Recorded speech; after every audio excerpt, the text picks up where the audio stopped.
Kevin Gordon here from Autosavant.com with your April 23rd edition of the Afternoon Commute.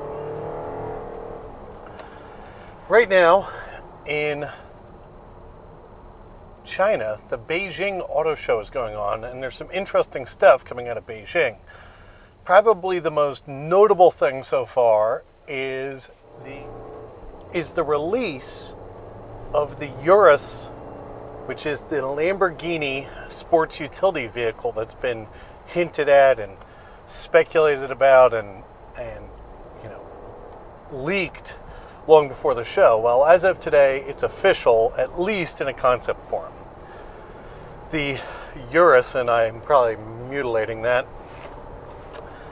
won't really be a production model in best case scenario at this point until 2017, so it's a bit away.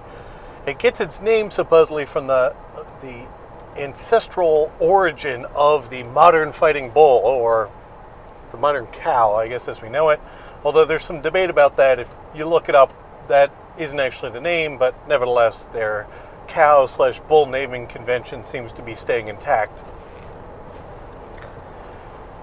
Expect this thing, pictures of it should be running by here, to be in the 600 horsepower range. What's going to power it, nobody really knows yet. By the dimensions of that front profile, doesn't look like they're going to be able to fit a V12 in there. So expect something smaller in displacement, less cylinders, possibly with some turbos on it. So Lamborghini a couple months ago came out and said, no turbochargers for our supercars. Well, I guess their SUV isn't going to be a supercar, so they're allowed to strap turbos on it. Expect it to come, of course, from the Audi, Volkswagen stable of engines, whenever it is.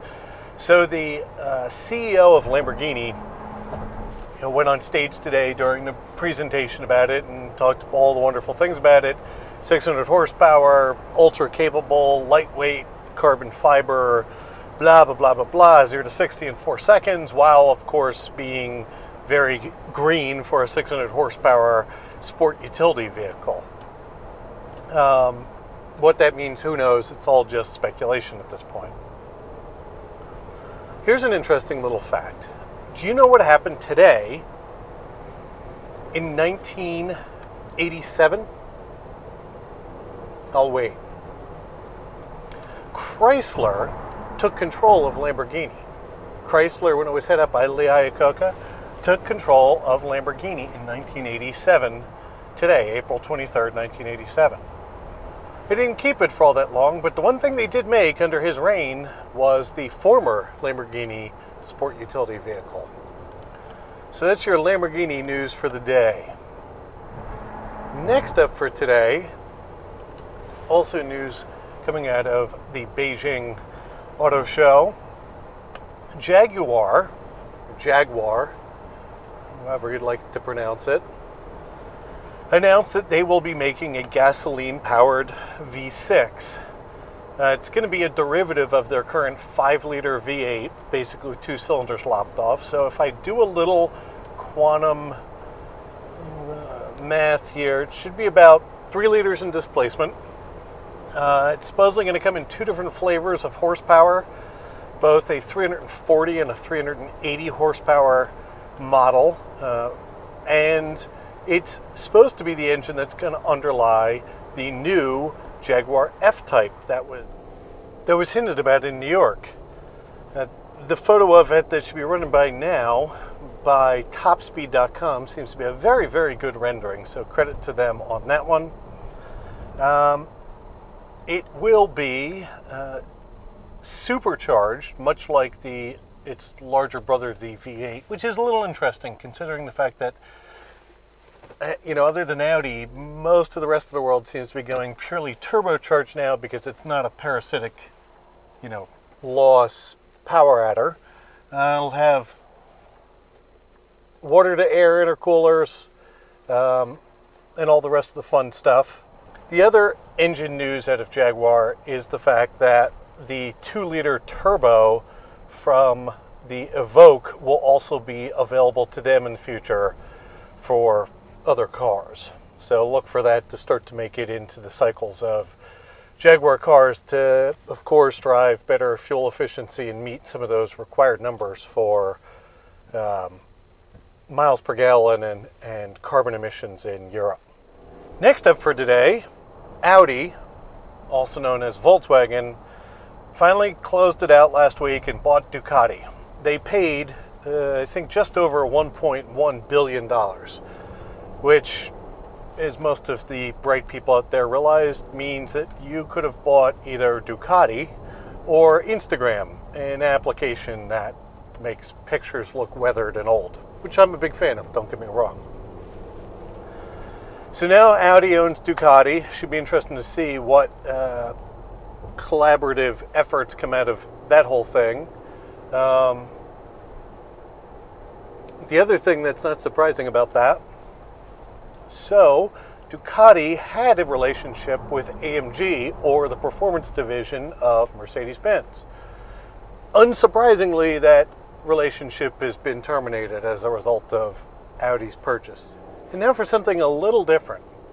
So in a country called Australia, which is somewhere in the Pacific, I believe, Ford sells cars there, amazingly. They actually sell cars for a little country called Australia. Well, they sell some interesting cars there. In fact, so does GM under the Holden name. And what those are front-engined, rear-wheel drive sedans. One of those things that we used to have a lot of here in the United States, and we have almost none of now, although they're starting to make their way back. Well, in Australia, Ford sells the Falcon, and they've sold it for a long time, and it's available in a wide variety of formats. Okay, great, right? This has all been true for 20 years now or whatever.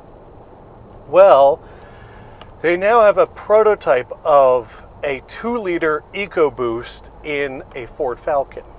And it's mounted longitudinally, not transversely. So it's the first time ever they've taken the 4-cylinder EcoBoost and mounted it longitudinally in a car. Much the same way that the F-150 EcoBoost is the first time they took the 3.5-liter 6-cylinder EcoBoost and mounted it longitudinally.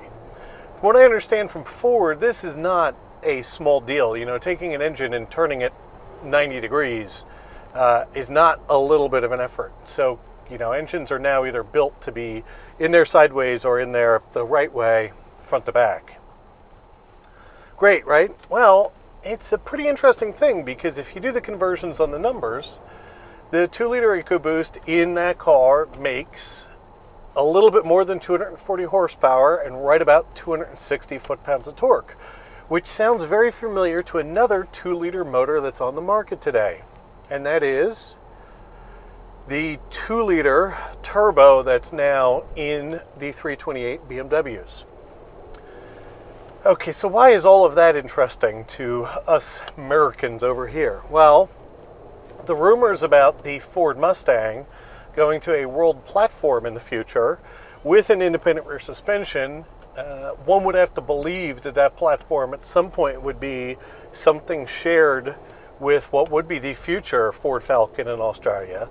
So it seems like a turbocharged 4-cylinder with an independent rear suspension, front engine, rear-wheel drive as a platform might become back available for Ford to sell on a world stage, which would be a very exciting thing, in my opinion, from an enthusiast perspective, and even from a commuter car, everyday driver perspective. And finally for today, you may notice that I'm coming to you from a different car once again.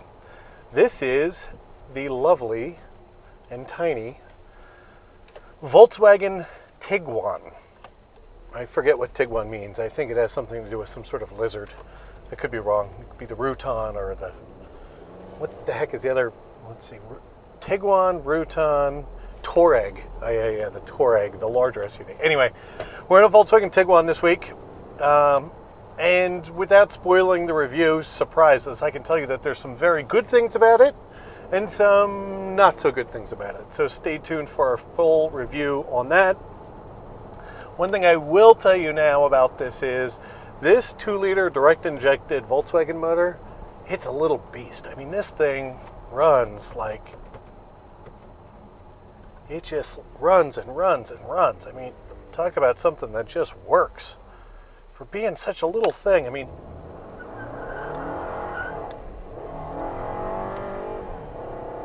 it goes right along for itself. Anyway, that's the afternoon commute for today, April 23rd. I'm Kevin Gordon from MotorSavant.com, and I look forward to talking to you guys soon.